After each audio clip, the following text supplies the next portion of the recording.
Está começando o Vagamente, um podcast de teologia, descontraído e bem-humorado, porém com conteúdo para não deixar a sua mente vagando sozinha.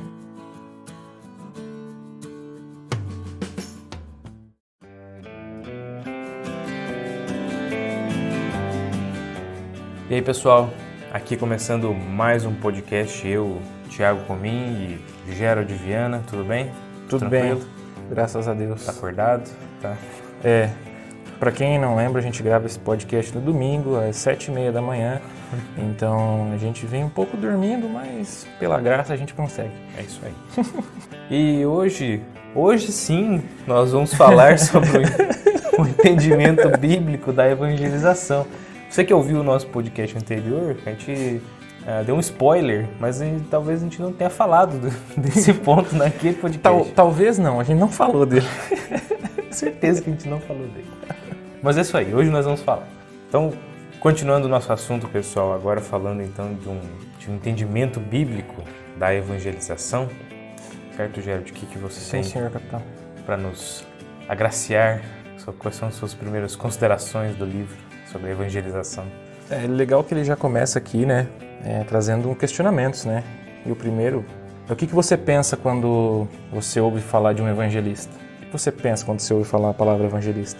Você pensa lá no nosso famoso Billy Graham, que enchia estádios e vinham multidões ouvi-lo? Ou você pensa naquele evangelista, para quem leu vai lembrar, né? Lá do livro O Peregrino, que inclusive é um livro muito bom. Quem sabe um dia a gente faz um podcast sobre ele. Ou, na pior das hipóteses, você pensa que é aquele charlatão da televisão lá, que fala um monte de coisa, mas ele tem uma reputação um pouco questionável. Questionável é uma palavra legal. Porque a gente não pode acusar muito, né? Mas enfim, o que você ouve? O que você pensa? O que vem à sua mente quando você ouve falar de um evangelista? Você quer, deixando essa personalidade dele de lado, duvidosa, a gente pensa que evangelizar ela é um pouco diferente do que a gente praticava lá nas cruzadas, né? Hoje ela é um pouco diferente. Nas cruzadas, para quem não sabe, como a gente comentou no podcast passado, era a base da espada, né? Então hoje a gente não usa a espada para fazer isso. O que era também muito questionável, né? Tornar as pessoas cristãs. E diante disso, né, dessa não, vamos dizer, imposição de conversão, vamos dizer, usar essa palavra, imposição, o que acontece, Thiago? Qual que seria o questionamento que vem hoje, sem usar a espada, literalmente? Usar uma palavra bonita que eu aprendi e gostei, essa míriade de sentimentos. Meu Deus do céu, não sei o que eu tô fazendo aqui, cara. Eu falo problema e o cara vem com, como é que é? Míriade de sentimentos. Meu Deus do céu. Que é vários sentimentos, uma quantidade muito grande, que podem variar desde a culpa até uma perplexidade, assim, autêntica, de fato. Mas deixando as brincadeiras de lado, ou não, talvez, aqui ele vem trazendo de uma forma bem engraçada. Mas uma pergunta válida que talvez alguns de nós já fizeram, eu não lembro de ter pensado exatamente dessa forma, mas eu achei válido a forma como ele trouxe. Se então a evangelização não deveria ser deixada então para profissionais, então? Será que não teriam pessoas capacitadas especificamente para a evangelização? Porque você pensa assim, bom, não deveria ser feito por alguém que sabe o que está fazendo? A questão é você tentar se eximir, dizer, não, eu não quero fazer parte disso, esse não é o meu chamado, isso não... Deus não me deu esse dom. Esse trabalho não é meu, esse trabalho é de uma pessoa mais capacitada. Né? E além do mais, o que eu vou fazer? Eu vou convencer as pessoas que elas estão erradas e eu estou certo? É isso que eu tenho que fazer quando eu evangelizo alguém? Então, são alguns questionamentos válidos e a gente vai trabalhando em cima deles e em outros questionamentos durante esse podcast. Complementando o que o Thiago está falando aí, né? Talvez um contraponto daquele que está se eximindo porque diz que não tem capacidade ou não é capacitado. Meu sincero toque para você é: vá ler uma Bíblia, vá ler bons livros, vá estudar, né? Vá fazer a obra de Deus, cara. Não arruma desculpa, não. Mas temos um outro problema, né? Aqueles que usam isso para só acalentar o seu ego. Olha, não é legal o seu ego ficar sua autoestima fica tão cheia porque você está levando as pessoas a aceitarem o Evangelho, você está convertendo as pessoas, né? Eu ganhei as almas, né? Como muita gente gosta de falar, ganhar almas. Já pensou que louco se chega num congresso de evangelistas, assim, daí os caras vêm e falam assim, viu, quantas almas você ganhou já? Aqui, eu tô tipo numa planilhazinha assim. Excel, né? O cara tira o celular e mostra no Excel. Aqui, ali. Tem os nomes aqui de cada um aqui. Pensou que louco. Deve ser assim, né? Porque como é que os caras contam quantas que... Não sei. Porque os caras dizem que ganham alma. Diz que ganham. São eles que contabilizam ali na conta dele. Será que a quantidade de alma que você ganha é a quantidade de pedrinha na coroa? Pode ser. Ou o tijolinho da casa. O tijolo da casa, o tamanho da casa. O tamanho da casa pode ser também. Tem essa questão aí. Enfim. A se pensar. Enfim, questionamentos. A gente vai divagando aqui. A questão é que essa motivação, ela pode ser levada por um senso de incompetência, uma apatia, uma ignorância, como o Jorge falou, de não conhecer as escrituras, não ter contato com esse tema, ou medo mesmo, ou sentir que essa evangelização é inapropriada, mas esse é um erro muito grande, relegar essa tarefa aos profissionais, entre aspas, aqui, como se houvessem esses profissionais da evangelização. É uma primeira coisa. Tem uma faculdade, né?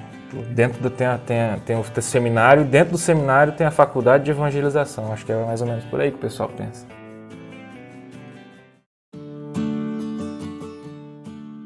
Aí a gente tem quatro questões que a gente vai conversar aqui, que são questões legítimas. Quem deve evangelizar?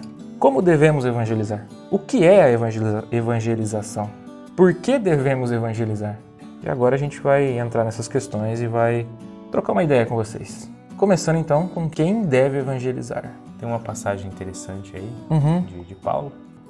Em Romanos 1, 14 e 15, que ela diz o seguinte, muito legal. Sou devedor tanto a gregos como a bárbaros, tanto a sábios como a ignorantes. Por isso, quanto está em mim, estou pronto a anunciar o evangelho também a vós outros em Roma.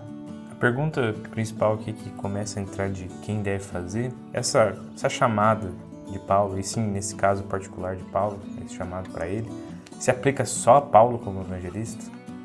A gente entende que a Bíblia ela é o nosso manual, então a gente deve seguir os exemplos que estão ali, né? Paulo, como apóstolo, ele pregava, plantava igrejas. Enquanto a gente vê que alguns ficam mais localizados, Paulo ele se movimentava bastante, né? Principalmente nas suas viagens missionárias. A gente entende que vai existir esses evangelistas locais, tá? E a gente também entende que tem aqueles que vão sair do seu meio e vão para outros lugares. Mas o que Paulo está dizendo aqui, que ele deve a todo mundo, esse sentimento de dever, de ir falar o evangelho para essas pessoas.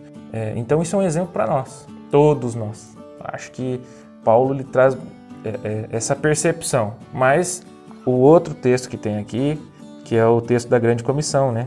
Eu acho que aqui não tem para onde, não tem desculpa. Paulo, você até falar, mas é Paulo, é pessoal, Paulo era apóstolo, né? Nós vamos encontrando diversos exemplos e é uma argumentação até lógica, mas ela vai perdendo muito sentido, porque algumas pessoas vão pensando assim, não, beleza, tem Paulo, mas será que esse chamado não era então só para os apóstolos lá do tempo de Jesus, agora nem deve mais existir hoje em dia, porque de fato não existem mais apóstolos, o último apóstolo foi Paulo. Você encontra argumentações nesse sentido. Então era só para os apóstolos, não se aplica a gente. Não, talvez não. Então vamos estender um pouquinho mais. Talvez seja então só para os presbíteros. Então ele vai citando personagens como você tem, por exemplo... o pastor, o presbítero. Você tem o pastor, o presbítero. Mas aí você encontra, por exemplo, o Filipe. A passagem de Filipe, onde ele prega para o etíope, onde ele evangeliza. E Filipe não era apóstolo, não era presbítero, ele era um diácono. Então a questão com esses exemplos é que não é o cargo que define a tarefa nesse sentido. Além disso, você vai ter outras passagens, principalmente em Atos dos Apóstolos, em Atos, que você vê as pessoas da congregação espalhando as boas novas. Quando você estuda a história da igreja, você percebe que quando houve aquela perseguição, a primeira perseguição que espalhou o povo, Já vi alguns estudos que você vai vendo onde foi ramificando e as pessoas não necessariamente tinham cargos na igreja, mas eram apenas pessoas que estavam na comunidade, que estavam convivendo, que estavam abençoando. Quando elas se espalharam, elas começaram a falar de Jesus, aonde elas foram. Isso mostra que não tem desculpa. E reforçando, acho que o texto realmente que é chamado de a grande comissão, que eu vou ler, que é interessante, é esse texto aqui, de Mateus 28, 18 ao 20. Jesus, aproximando-se, falou-lhes, dizendo: Toda autoridade me foi dada no céu e na terra.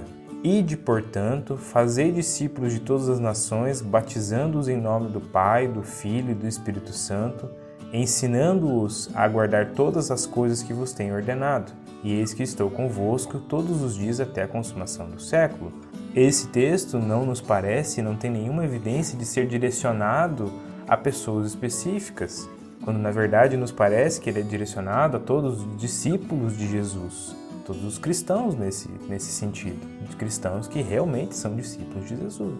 E depois a gente vai falar mais sobre as motivações, mas nunca relegando a pessoas específicas. A resposta para quem deve evangelizar, quem deve propagar as boas novas é relativamente simples. Somos todos nós que somos cristãos e entendemos a verdade do Evangelho. Devemos espalhar essa boa nova. Continuando então o assunto do Tiago aqui, todos os cristãos, todos, sem exceção, aquele que tem fé em Cristo, realmente entende o Evangelho e entende a necessidade do ser humano de ouvir o Evangelho. E isso não resume-se a profissionais, não se resume ao pastor, não se resume a cargos, não se resume a qualquer coisa que você possa imaginar.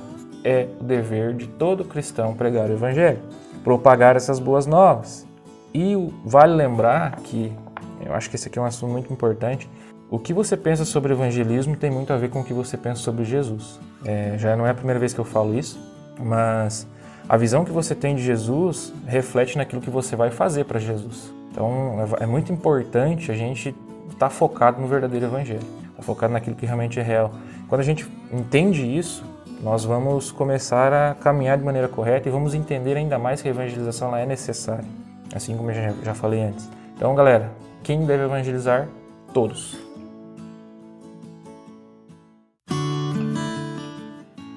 E isso nos leva a como que a gente faz isso? Como devemos evangelizar? Ora, se não utilizando a Bíblia. Não usa outdoor, não? Televisão? Não sei. E agora? Como que a gente propaga a mensagem? Tweet, hashtag fé. Não. Pode ser? Deus pode usar? Pode. Mas nós entendemos que não é bem por aí. A questão não é exatamente o meio, né?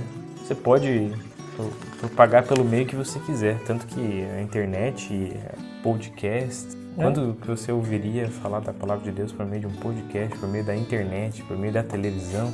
Mas a questão aqui é quanto disso veiculado por qualquer outro meio é de fato palavra de Deus. Não é frase de camiseta ou frase motivacional.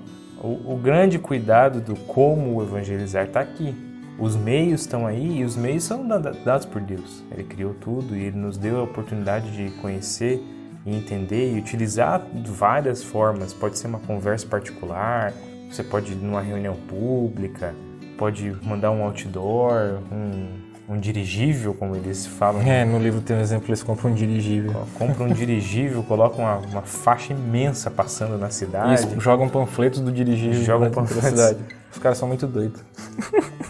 O detalhe é quanto de palavra de Deus de verdade está nesses meios. Essa aqui é a questão. Mas não importa o meio, né? Importa a qualidade que você tem exposto às escrituras ali. Como a gente já falou lá no primeiro ponto, que era a pregação expositiva. Mas, e aí vamos caminhando por alguns pontos mais específicos e bem interessantes, eu achei. Eu gostei bastante desse como evangelizar que ele trouxe aqui. Porque, de novo, pessoal, reforçando uma coisa muito interessante. Este livro não é um manual. A gente não está dando diretrizes e nem ele se propõe, nem nós nos propomos a fazer algo nesse sentido. Inclusive tem o Franklin Ferreira recomendando aqui no verso da capa, né? Dizendo que ele não é um manual também. Então todo mundo que recomenda o livro não diz que ele é um manual, mas ele traz uma visão bíblica a respeito desses pontos que estão aqui, que não são só esses pontos. Mas é muito interessante que nós entendamos isso e apliquemos de acordo com a realidade de cada um de nós. Não que tudo vai funcionar perfeitamente, não é um manual que você segue essas instruções e maravilha, tudo funcionou. Mas o primeiro ponto que a gente quer comentar aqui, e algo que nós já comentamos, mas algo muito interessante, é que nós devemos dizer nesse processo de evangelizar as pessoas com muita honestidade que se elas se arrependerem e crerem, elas serão salvas, mas há um preço a ser pago, certo? Certo? Sim. Então, Qual é a dificuldade aqui desse primeiro ponto, Jared? em tempos modernos, a gente tem um grande problema com palavras negativas. Vamos botar assim, com coisas negativas. Em tempo de positivismo, você chegar para a pessoa, olha, se você se arrepender e crer, você vai ser salvo. Uau! Uau! Da hora! Muito bom! Eu creio. Então, só que tem um outro detalhe, que é aí que ninguém quer. O preço. Tá? Ninguém pergunta mais o que eu preciso fazer para poder seguir isso aí.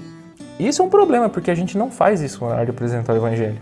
Nós vamos lá, conversamos com a pessoa, apresentamos um Jesus amoroso, um Jesus amigo, mas quando a gente vai falar do Jesus justo, a gente evita falar porque não é agradável, não é legal você falar que você tem que pagar um preço, que você tem que deixar muita coisa que você gosta de fazer às vezes para poder seguir esse Evangelho.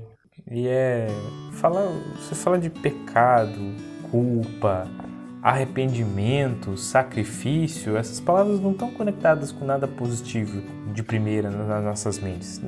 É muito negativo. Nossa, mas nós somos pecadores, nós somos pessoas horríveis, então somos culpados e deveríamos ser julgados justamente, mas a única forma é se arrepender, acreditar nesse Jesus que se sacrificou por nós. Olha que termos negativos em tempos de autoestima, não é?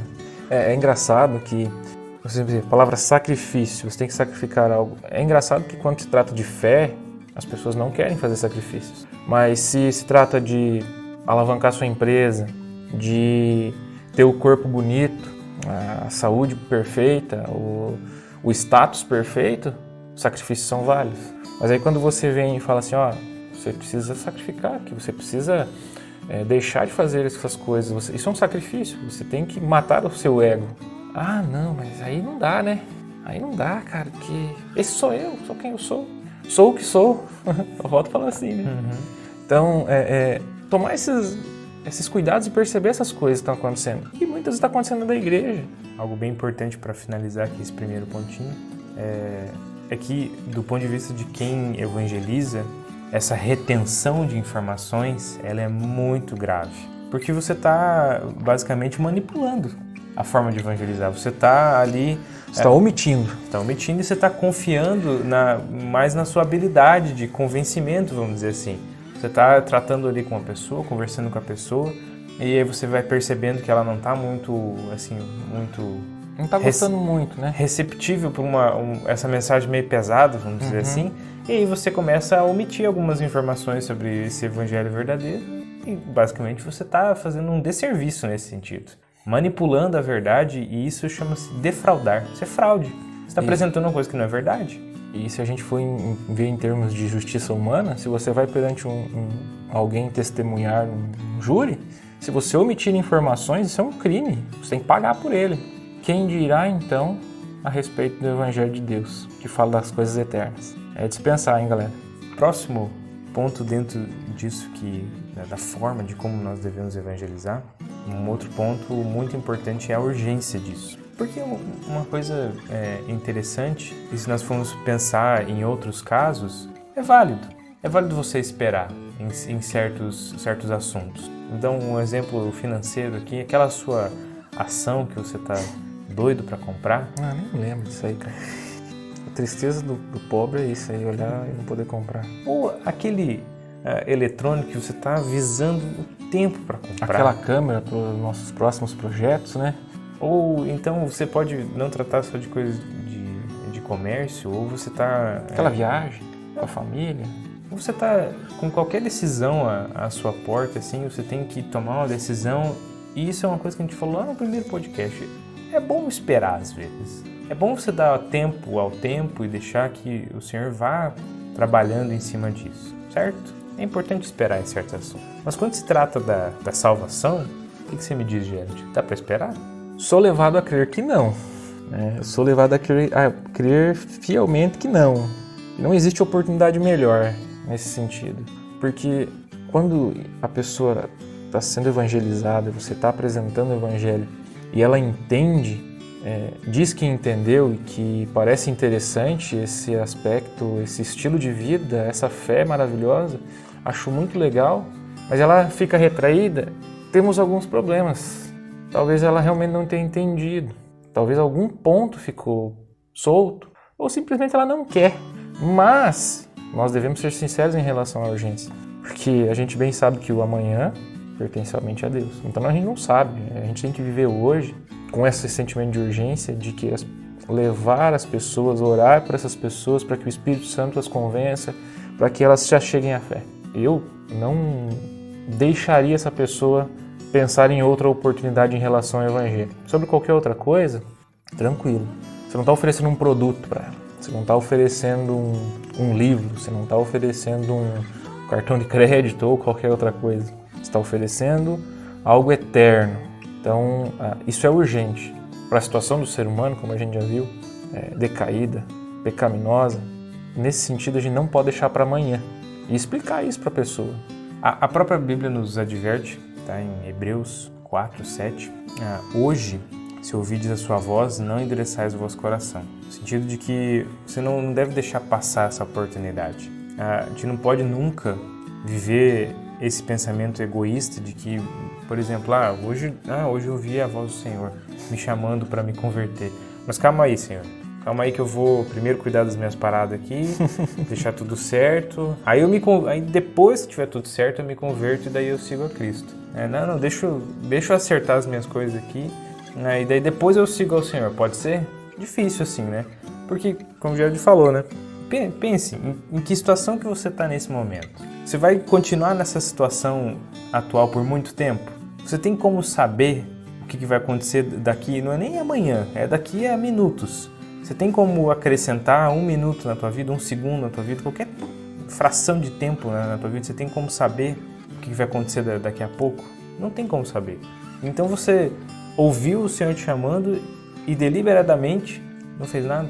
De forma egoísta, decidiu fazer outras coisas e não seguir a Cristo. Nós temos que confiar que essa oportunidade dada por Cristo a nós, porque e às pessoas, que nesse caso a gente está evangelizando, né? Exatamente, essa oportunidade que apareceu de Cristo se revelar a essa pessoa, porque esse é o processo, não é a pessoa, nós temos esse entendimento que não somos nós que buscamos a Cristo, mas Cristo que nos busca.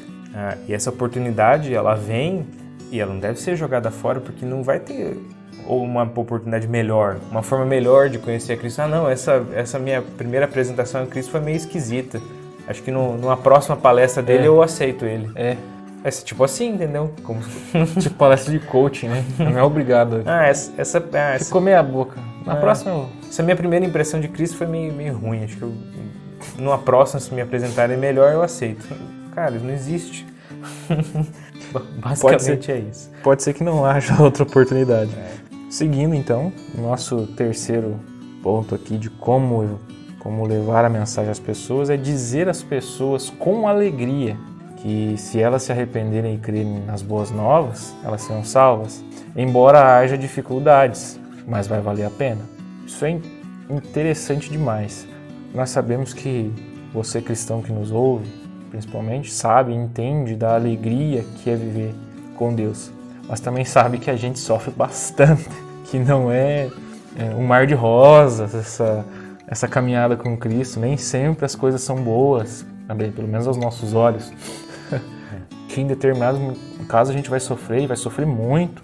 Cara, voltando naquele assunto, não é legal ouvir isso, né, cara? Não. Você falar pra pessoa isso, mas, cara, você tem que ser sincero. Entende?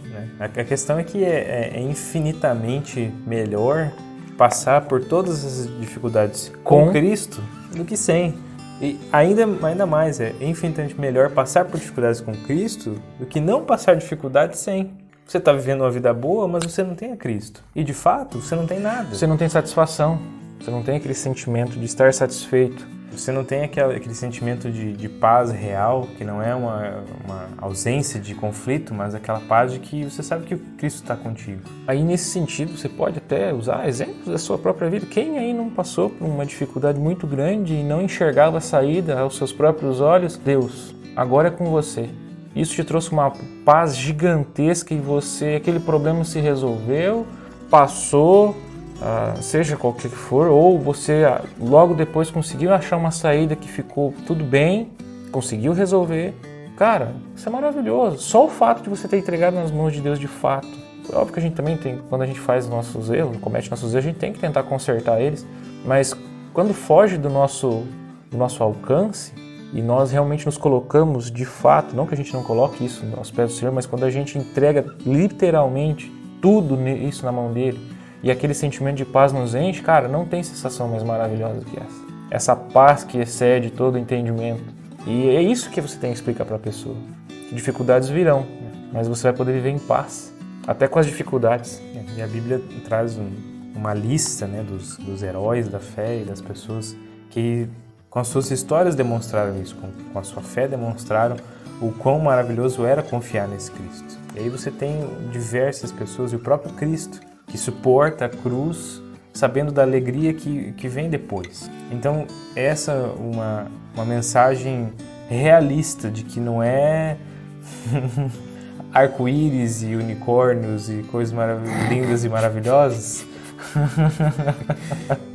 Não é o After Little High lá dos princesinha lá? Não é um desenho animado em que tudo é lindo e colorido. My Little Pony?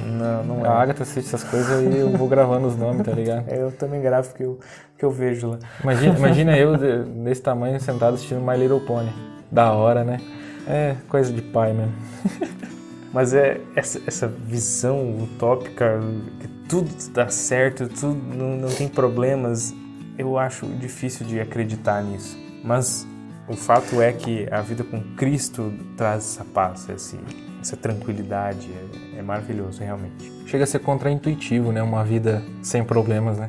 Não faz sentido, mas, como a gente falou, a esperança está em Cristo.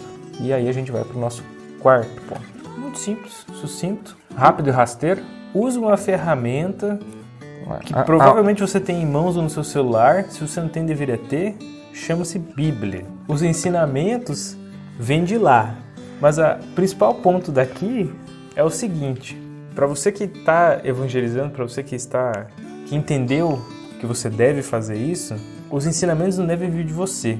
Assim como nós temos tentado muito aqui, claro, apresentando outras coisas, apresentando alguns exemplos, mas tudo que nós temos aprendido vem da Bíblia. Esses ensinamentos não são nossos, não somos nós que criamos, escrevemos um livro e desse livro nós estamos tirando essas ideias. Não, principalmente a mensagem da evangelização, a mensagem do evangelho vem da Bíblia, não dos seus pensamentos, das suas ideias. Isso é muito importante de entender. E vamos ao quinto, e não menos importante.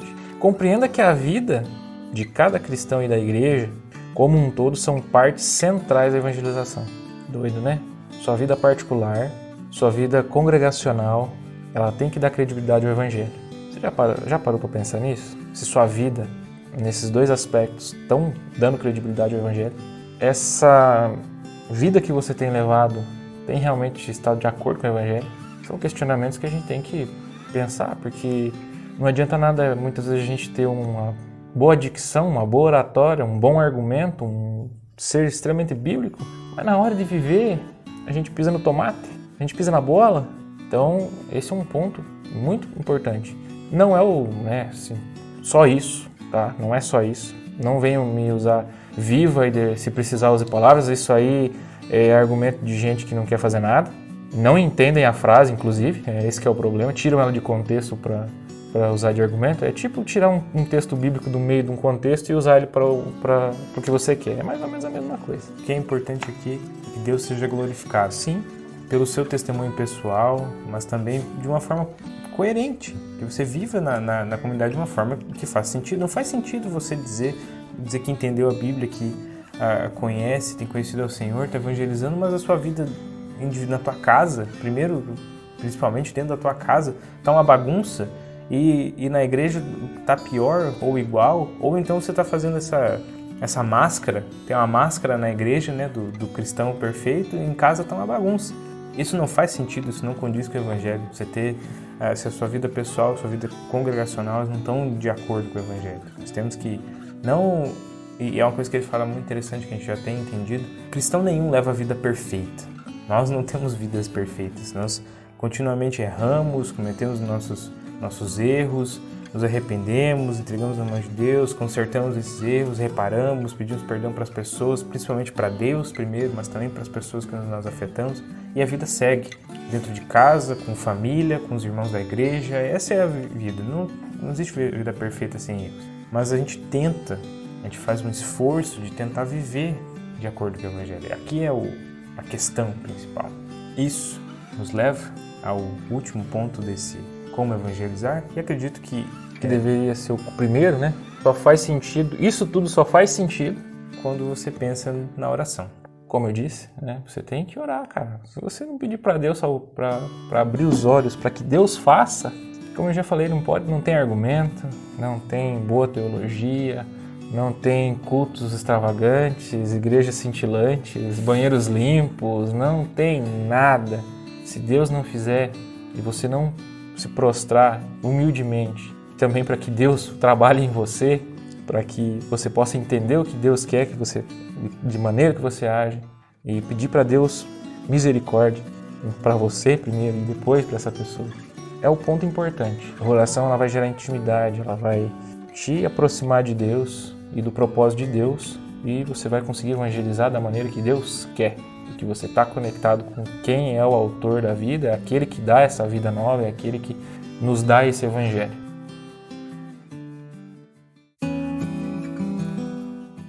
Nosso próximo tópico de conversação, seguindo aquelas 4 perguntas principais, nós entramos agora no o que é evangelização. É muito interessante porque ele vem trazendo em forma de argumentos aqui, e trazendo várias formas do que não é evangelização. Acho que é um padrão dos reformados, dos livros que nós temos lido. Dizer o que não é, né? Dizer o que não é. É mais fácil de entender. Mas acho que é uma abordagem bem interessante, porque nós temos ideias muito estranhas sobre determinados assuntos, e essa abordagem de trazer como não é bastante interessante. O primeiro argumento, a primeira forma de ver o que não é que algumas pessoas acham que a evangelização é tipo uma imposição. E é válido, porque do jeito que é feito atualmente, às vezes realmente parece uma imposição. Mas quando nós vamos para a Bíblia, né, nós entendemos que de imposição não tem nada, não é uma questão de impor suas crenças, né? Você não está forçando as suas crenças não é esse o ponto da evangelização. E por que isso? Acho que a confusão é mais ou menos isso, porque quando nós não entendemos que o que está na Bíblia é fato, isso é uma coisa importante. Não são crenças, opiniões, são fatos. Nós apenas estamos pregando os fatos do Evangelho. Eu não tenho um questionamento se isso é verdade ou não, se isso aconteceu ou não. É claro, é importante que nós entendamos que a Bíblia ela é escrita com vários tipos de linguagem, com vários tipos de textos, e há uma hermenêutica, há uma forma de ler esses textos, há uma forma de entender o que o autor queria dizer, como ele queria dizer, se ele está usando uma linguagem narrativa, poética. A Bíblia ela tem essas nuances, mas isso não exclui o fato de que a Bíblia é verdade. E nisso não precisa haver essa confusão de que você não está impondo uma crença, você está simplesmente mostrando os fatos do Evangelho. E isso muda bastante a nossa compreensão, o nosso entendimento da evangelização nesse sentido. Continuando, a gente entende que, de acordo com a Bíblia, a evangelização é apenas contar a alguém as boas novas. E isso não inclui garantia nenhuma de que a outra pessoa vai aceitar isso, ou ela vai responder o evangelho de maneira positiva. Como a gente já vem falado, o fruto da evangelização é de Deus, não é nosso. Cabe a nós apenas o quê? Expor os fatos, como o Tiago disse, a verdade da Bíblia, a verdade do evangelho.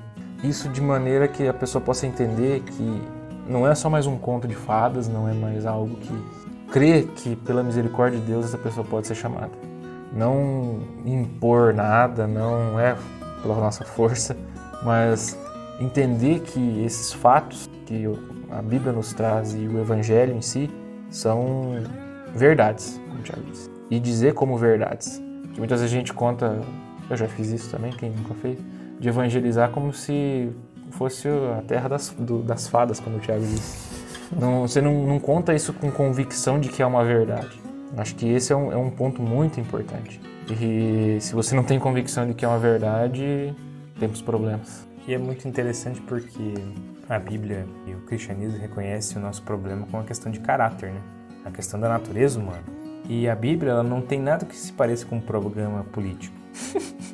Agora, quando você pensa em programa político, quais são as primeiras coisas que vêm na sua cabeça? A verdade está relacionada com o programa político? Deveria estar, porque o papel da política, o papel dos governantes é dado por Deus e eles deveriam cumprir com decência o que é dado a eles por Deus. Mas isso aí já está parecendo utopia. Mas a questão é que... Enfim, a gente entende que deveria ser assim, tá, gente? Não é esse é o nosso entendimento. Mas é claro que não é essa maravilha. Mas a questão é justamente essa, que o cristianismo não é um programa político abrangente, entendeu? Nós não entendemos que o problema do homem pode ser resolvido pela política, assim como o problema do homem não pode ser resolvido pela ciência. O problema do homem não pode ser resolvido por nada mais que não seja Cristo. Porque o problema real, verdadeiro, o grande problema é o caráter, é a natureza. Seguindo então o nosso assunto, vamos aí ao nosso segundo argumento. Algumas pessoas elas vão pensar que a evangelização ela é um testemunho pessoal. É somente um testemunho. Ela é só isso. E daí? O que é esse testemunho que normalmente as pessoas dizem? É o testemunho pessoal do que Deus tem feito na sua vida, que inclui as boas novas, mas não pode contê-las. Isso tem que ficar bem claro. Seu testemunho pessoal não contém as boas novas são o que são. É importante, você pode dar o seu testemunho pessoal, tá? Tirando isso, mas com muito cuidado, porque acho que é uma questão que nós conversamos antes de gravar, é que o problema do testemunho pessoal é que ele é pessoal. Né? Porque acertou, miserável. Essa transformação ela foi feita na sua vida. E a forma como foi conduzido e tudo que aconteceu ela foi feita na sua vida. E não necessariamente essas coisas vão se aplicar. Não é um padrão, né? Sua vida não vai ser o padrão de conversão para todo mundo. Agora é muito diferente o Evangelho. Porque o Evangelho encerra todos. E não só experiências específicas de transformação. Isso é maravilhoso que você tenha sido transformado. Você tem um testemunho para dar. Mas quando você deu o seu testemunho, mas você não fala de fato sobre o Evangelho, você está omitindo a parte realmente importante da evangelização, que é o Evangelho. Que é a verdade do Evangelho que vale para todo mundo. Então, claro, seu testemunho ele pode servir como um encorajamento para que fique visível algo, a transformação de Deus na sua vida, mas com muito cuidado, de que essa transformação provavelmente não vai se aplicar, ou muito pouco ou nada disso vai valer para a pessoa que você está evangelizando, ou para a grande maioria das pessoas, porque é algo muito pessoal. O testemunho em si, você tem que, na hora que você vai usar o seu testemunho pessoal, você tem que explicar para a pessoa por que isso aconteceu na sua vida, da onde isso veio, e aí você apresentar o Evangelho, não ficar só falando de você. Se você ficar falando de você, é tipo jogar a conversa fora, contar a história de quando você era criança e subiu na árvore e caiu, quebrou a perna, ou o braço, ou se arranhou todo, ou o cachorro vai atrás de você, é a mesma coisa. Então lembrar sempre que, como o Tiago falou, você pode sim falar o seu testemunho, mas, cara, dê ênfase ao Evangelho, é isso que importa. O seu testemunho pessoal você pode contar depois, numa outra oportunidade, mas no primeiro momento dê ênfase no Evangelho. Que nos leva então ao terceiro argumento. Terceira forma de não ver o Evangelho, a evangelização. Algumas pessoas vão confundir a evangelização como se fosse uma ação social ou um envolvimento político. É um ponto complicado, porque quando nós tiramos os olhos de Deus e colocamos os olhos nos homens, é muito fácil que os males sociais eles tomem o lugar do pecado. E agora você não está mais tratando as pessoas como pecadoras, mas como vítimas da sociedade, dos males sociais. E você tem que livrar essas pessoas desse mal.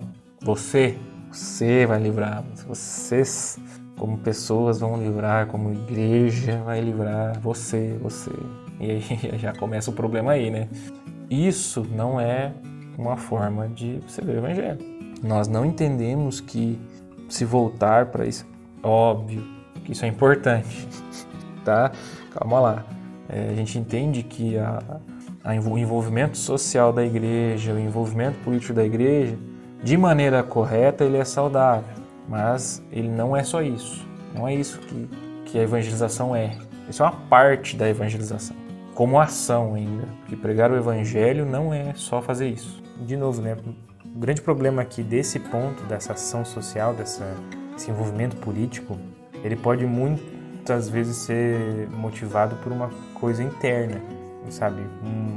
Uma forma de você ser exaltado e não a Deus. Porque aí é mais um programa de compaixão, mudança social, virtudes públicas, uma coisa pública, para que a sua figura fique pública, como se você é o cara da ação social, o cara do envolvimento político na igreja. Ou até mesmo a própria comunidade em si, né? Aquela igreja é isso, aquela igreja faz assim, aquela igreja se envolve nos aspectos políticos e sociais da sua cidade. E nisso não tem evangelização nenhuma. São coisas diferentes. E não serve para nada daí, né?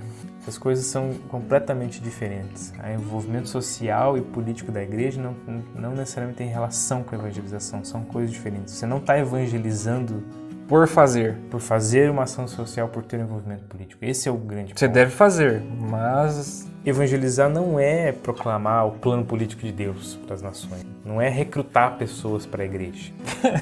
Muito dessas ações sociais tem esse como objetivo. Chamar mais pessoas. Temos igrejas muito famosas aí que fazem isso, inclusive. Evangelizar é declarar o evangelho para as pessoas. O que ele também não é, Gerard? O próximo argumento. Esse aqui é muito legal. Evangelização não é apologética. O que é apologética, Thiago? Apologética é basicamente o processo de você defender o cristianismo, ou defender qualquer que seja a posição ou ideia que você está defendendo. Mas aqui a gente está se referindo ao processo de responder questões geralmente complicadas, aquelas coisas mais difíceis de responder, que a grande maioria nós vamos chegar e perguntar para Deus. Boas perguntas. Boas perguntas, difíceis perguntas, mas aquelas perguntas mais polêmicas, vamos dizer assim, é uma defesa do evangelho. Isso é apologética. O cristianismo, evangelizar, ele não é isso. Apologética ela é algo muito importante. Boa teologia se faz com bastante apologética, com uma boa apologética. Tem que haver discussões, tem que haver questionamentos, para que se haja uma base teológica sólida. Mas evangelização não é apologética, são duas coisas diferentes. É muito importante a apologética, como a gente disse, mas ela não é evangelizar, tá? A gente tem que tomar muito cuidado com isso, porque eu mesmo já cometi esse erro, de achar que argumentar questões e tudo mais, você vai responder questões difíceis, inclusive, estudar questões difíceis, você ia fazer com que a pessoa entendesse o evangelho. Não. Muitas vezes você pode deixar essa pessoa até com raiva, porque em algum momento... Mais dúvidas, com raiva, porque em algum momento o seu ego vai falar mais alto, porque você estudou, você está defendendo a fé, você não está evangelizando a pessoa. Então, vamos cuidar com isso. E nós, então, trazemos mais um argumento, que eu acho que talvez seja um dos mais interessantes, pelo menos para mim, que a evangelização, ela não deve nunca ser medida em resultados ou métodos. Ou seja, isso é muito grave, tá no nosso coração esse desejo de quando você evangeliza, você quer ver o resultado. Mas, vamos dizer assim, o sucesso da evangelização está na fidelidade à mensagem. Você sabe que a sua evangelização ela foi saudável e de acordo com o que Deus queria que você fizesse quando você foi fiel à mensagem, fiel à palavra, fiel às escrituras, quando você fez o que estava lá, que foi te instruído. E não se aquilo te deu resultado, se você viu, e é muito enganoso isso, a gente sabe, é muito enganoso você, principalmente no nosso coração, você vê que alguém se converteu, vamos dizer assim. Como a gente já falou, um ato público, um ato de ir lá na frente, de fazer uma oração, de fazer alguma coisa, não necessariamente garante que essa pessoa realmente entendeu o Evangelho. Então é muito complicado você medir pelo resultado, pelo método.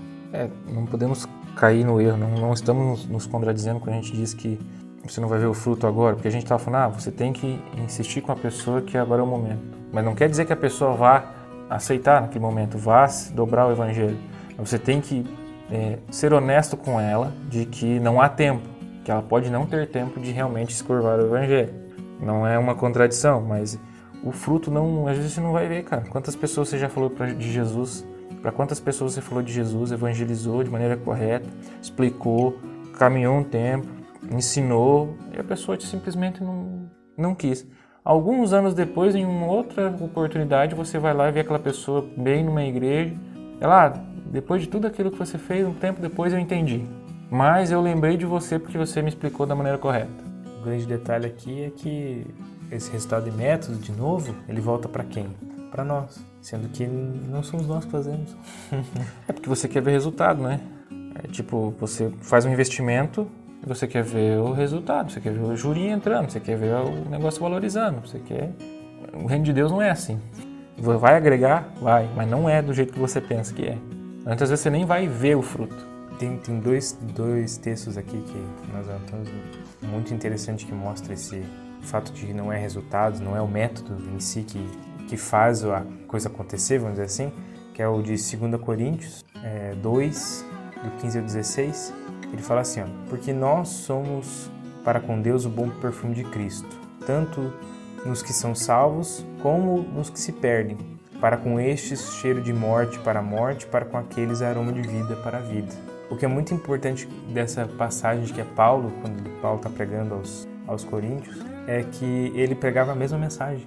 É um erro pensar que são duas mensagens aqui. Você está pregando uma mensagem de morte, uma mensagem... Não, é a mesma mensagem. E para algumas pessoas isso é morte, para algumas pessoas isso é vida.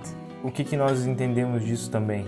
Era a habilidade de Paulo que gerava vida na mensagem? Não, com certeza não. Era a oratória, a retórica de Paulo? Era isso que gerava vida? Com certeza não. Ou era o próprio Cristo da palavra que gerava vida nas pessoas? A outra passagem, muito conhecida, até pop, é uma passagem pop, né? Pois é, gostei, passagem pop. É a parábola do semeador. De forma resumida, o semeador, na parábola, ele passa... Ele semeia. Ele semeia. E ainda é interessante porque em nenhum momento você sabe de que jeito que ele semeou. Então você presume que ele fez a mesma coisa. É que assim, né? Se você pega o contexto histórico do qual Jesus está usando para fazer a parábola, você semeava jogando com a mão, né? Então o movimento uniforme. Não tinha outro jeito ali. Não tinha trator não tinha plantadeira de 20 linhas para fazer isso. E basicamente você tem ali várias respostas a essa semeadura. Você tem um caminho espinhoso, um caminho pedregoso, vários desses caminhos eles não dão frutos, é apenas um caminho dá fruto. Apenas uma terra dá fruto. Até começa, mas depois não vai mais. De novo, esse exemplo mostra que não está no método, não tá no semeador. Não está naquele que evangeliza. Não é no que evangeliza, não está nele, não está no método, entenderam? A resposta que vem de quem é evangelizado não depende de nada disso. Fundamentalmente, da fidelidade de Cristo. Cristo vai fazer. É Deus quem vai operar de verdade. Agora tem mais uma coisa que a evangelização não é, nesse contexto ainda do nosso último argumento, que ela não é fazer prosélitos. Prosélito, se não me falha a memória, prosélito é é a pessoa que ela é religiosa, ela é uma pessoa que segue afinco as regras, você gera um discípulo de regras, esse é o prosélito. Tanto que é argumentado isso, vocês fazem os seus prosélitos e eles também estão indo pelo mesmo caminho que vocês, estão indo para a morte. Se gavam de fazer seus prosélitos, mas no fim vocês estão tudo indo para a morte. Então prosélito é só você criar uma pessoa com argumentos e ela não realmente aceitou a fé. E isso daí vem da questão, também não é persuadir as pessoas a tomarem a decisão. Não é provar que Deus existe, fazer uma boa argumentação, em favor da verdade do cristianismo, ou seja, não é fazer uma apologética. A evangelização também não é convidar alguém para vir numa reunião. Não é só isso. Isso parece, tipo, que você está chamando a pessoa para essas marketing multinível, né? Vamos lá! Tem uma coisa muito boa para você. Uma semelhança bem estranha esses marketing multinível e seita, assim, né? É bem... Isso foi bem pensado, né, cara? É uma semelhança bem esquisita aí, né? Vamos lá, vai ser muito bom. Realmente, cara, caindo a ficha agora. Parece mesmo. Você tem que ser indicado, você só cresce se você... fazer parte do... Se você faz parte dos círculos e dos núcleos. A evangelização tá bem longe dessas coisas. Enfim. E também não... a evangelização não é expor o dilema contemporâneo ou despertar interesse pelo cristianismo, por conhecer a história do cristianismo. Não é vestir uma camiseta com a frase Jesus salva. Definitivamente não é isso. Enfim, algumas dessas coisas que nós comentamos, elas são corretas no seu devido lugar, mas nenhuma delas é evangelização. Evangelizar, então, para nós, que nós entendemos o que o livro traz, é que é declarar com a autoridade de Deus o que Ele fez para salvar pecadores, é advertir aos homens, à humanidade, quanto à sua condição de perdidos e direcioná-los a se arrependerem e crerem no Senhor Jesus. A partir daqui, o nosso trabalho está encerrado. Acabou, não tem mais nada que nós possamos fazer que não isso, proclamação, essa declaração. E agora, nós chegamos à nossa última pergunta.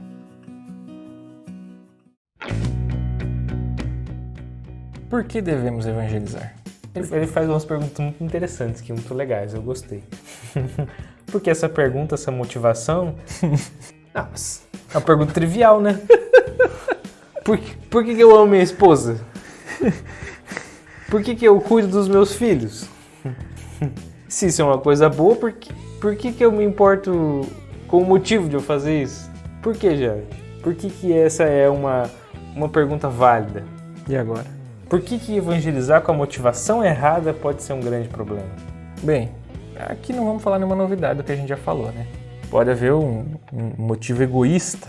Talvez algumas igrejas não tenham interesse na salvação dos seus vizinhos, mas ao mesmo tempo elas são bastante preocupadas por não terem que fechar suas portas. Talvez seja esse um porquê de evangelizar. Precisa de recursos, que a gente fala rindo, mas é triste, né, mano? Saber que realmente existe isso. Embora parece ser grotesco isso, né? A gente pensar dessa maneira, por que devemos evangelizar? O motivo errado não está glorificando a Deus, seja qual for o motivo. Você poderia estar evangelizando pelo desejo de ganhar uma argumentação, de ser visto como o defensor da fé, o cristão, ou simplesmente ganhar uma argumentação com teu amigo. Você ter razão é mais importante do que pregar a verdade. Você pode estar querendo reafirmar as suas próprias crenças, você pode estar querendo ter uma reputação. A gente podia seguir aqui ad infinitum. Aí pode... Vocês entenderam a ideia? Tem argumento para tudo aqui. De que a motivação errada não glorifica a Deus. Qual seria o motivo correto, então? Ele traz 3 pontos, 3 coisas. Um desejo de ser obediente à grande comissão. Se a grande comissão é para todos, todos devem obedecê-la, ou pelo menos deveriam. O segundo é o amor pelos perdidos. Parece mais óbvio ainda, né? Se a gente for fazer uma análise lógica, obedecer à grande comissão, amar os perdidos e o amor a Deus. Coisas extremamente reveladas, ninguém sabia disso. Mas é engraçado como a gente esquece deles, né? A gente sabe, mas a gente faz questão de muitas vezes omiti-los em nossas consciências, em nossos atos. Basicamente, todos nós devemos evangelizar, contar essas boas novas a respeito de Cristo. Mas a gente tem que fazer isso com honestidade primeiro, não retendo informações, com urgência, porque nenhum de nós sabe até quando a nossa vida vai, quando ele volta, e ele mesmo em sua palavra diz que em breve voltará. Isso não dá informação nenhuma para nós, porque a gente não sabe dizer o que é em breve para Cristo. Então é urgente, mas também de forma alegre, porque nós, quando entendemos de verdade, sabemos a alegria que é servir a Cristo, servir a Deus, inclusive nos momentos de dificuldade. O nosso desejo é que Deus ele nos encha desse sentimento, dessa convicção da verdade do Evangelho, mas também que ele nos guarde grandemente de não ter essa motivação de encher a igreja de gente que não conhece o Senhor. Como ele traz aqui nos últimos argumentos dele, quantas pessoas não estão dentro da igreja por pura pressão psicológica, por pura boa apologética, muitas vezes, ou por medo de até de ir para o inferno, que a pessoa foi evangelizada dessa maneira, você vai para o inferno. A forma como isso é dito, muitas vezes você faz a pessoa fazer tudo por medo, tudo por pressão psicológica, tudo por comodismo. Quantas pessoas não estão dentro das igrejas por um simples comodismo, mas realmente nunca foram evangelizadas da maneira correta, não compreendem a Jesus? Deus tem que ter misericórdia da gente, hein, cara?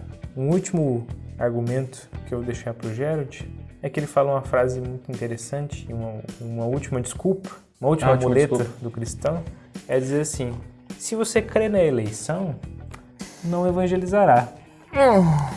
E você vai deixar isso pra mim, cara? O que você nos diz sobre isso, Gerald? De forma sucinta. Você tem certeza? Tenho certeza. Assim, é engraçado que eu já pensei dessa forma. Oh, Deus. Ai, cara. É tratamento de Deus. É só misericórdia de Deus mesmo, cara, na vida do pecador, cara.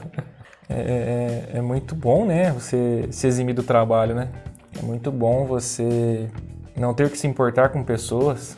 Não é muito bom você não ter que... ao invés de usar o seu tempo para acompanhar pessoas, você usar para fazer suas coisas, para assistir sua Netflix, para ler os seus livros, ler as Institutas de Calvino, ler os sínodos, todos os argumentos, todas as defesas de fé. Porque você crê na eleição, você não precisa pregar o Evangelho. Tá certo isso, né?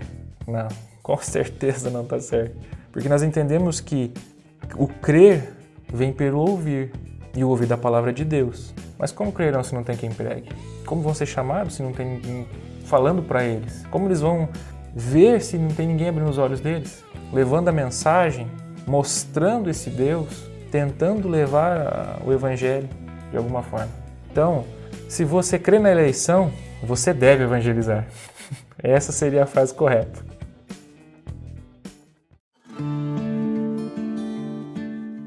Encerramos aqui com uma passagem que eu vou ler ela inteira, porque ela resume tudo e ela falou muito a cada um de nós, e espero que todo esse tema tenha trazido à sua mente novamente, se você já conhecia, tenha falado como falou conosco, e principalmente que a nossa oração também é que o Senhor, como tem nos despertado, comece a despertar você a esse tema tão importante, essa evangelização. Mas o que nós queremos aqui é que nós precisamos ver o fim desse ponto de vista superficial, de que a evangelização é só fazer as pessoas dizerem sim a uma pergunta ou fazê-las tomar uma decisão, essa manipulação. A gente precisa ver o fim dos maus frutos da falsa evangelização, que isso também é muito danoso para a igreja. Precisamos ver o fim da atitude de pessoas mundanas serem asseguradas de que são salvas somente porque tomaram uma posição, levantaram a mão ou repetiram uma oração. As pessoas não estão salvas necessariamente por causa disso. Precisamos ver o verdadeiro avivamento não se perder em meio às reuniões agendadas, fabricadas por nós mesmos, que chamamos entusiasticamente de avivamento, como se nós pudéssemos determinar quando que o vento do Espírito vai soprar. É nessa reunião de avivamento que você vai ser salvo, que o Espírito vai falar. Isso aí só não passa de mais uma forma de ativismo, né? A gente também precisa ver o fim da membresia de igrejas cujo número é maior do que aqueles que estão realmente envolvidos no ministério da igreja. Mas também, pelo outro lado, ver o fim da inércia em nossa vida quando ignoramos o mandato evangelístico, a chamada para compartilharmos as boas novas. Não adianta você ficar no seu reduto de pessoas, acreditando que essas pessoas estão crescendo, e pode ser que de fato elas estejam, mas não dá continuidade ao evangelismo. Nós precisamos ver o fim dessa frieza debilitante, letal, com a gloriosa chamada de contar aos outros as boas novas. É isso que nós queremos, é isso que o livro traz, e esse é o nosso desejo para cada um de vocês que está nos ouvindo.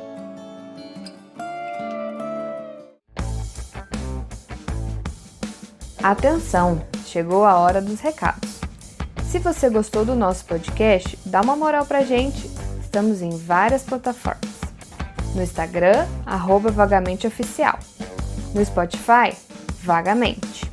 A página do Facebook, Vagamente. YouTube, Vagamente Podcast. E também temos o nosso e-mail para receber a sua pergunta, sugestão ou reclamação, ou qualquer coisa que você queira nos dizer. Às vezes a gente não lê, mas o e-mail é deustalendo@gmail.com. É isso aí, até a próxima!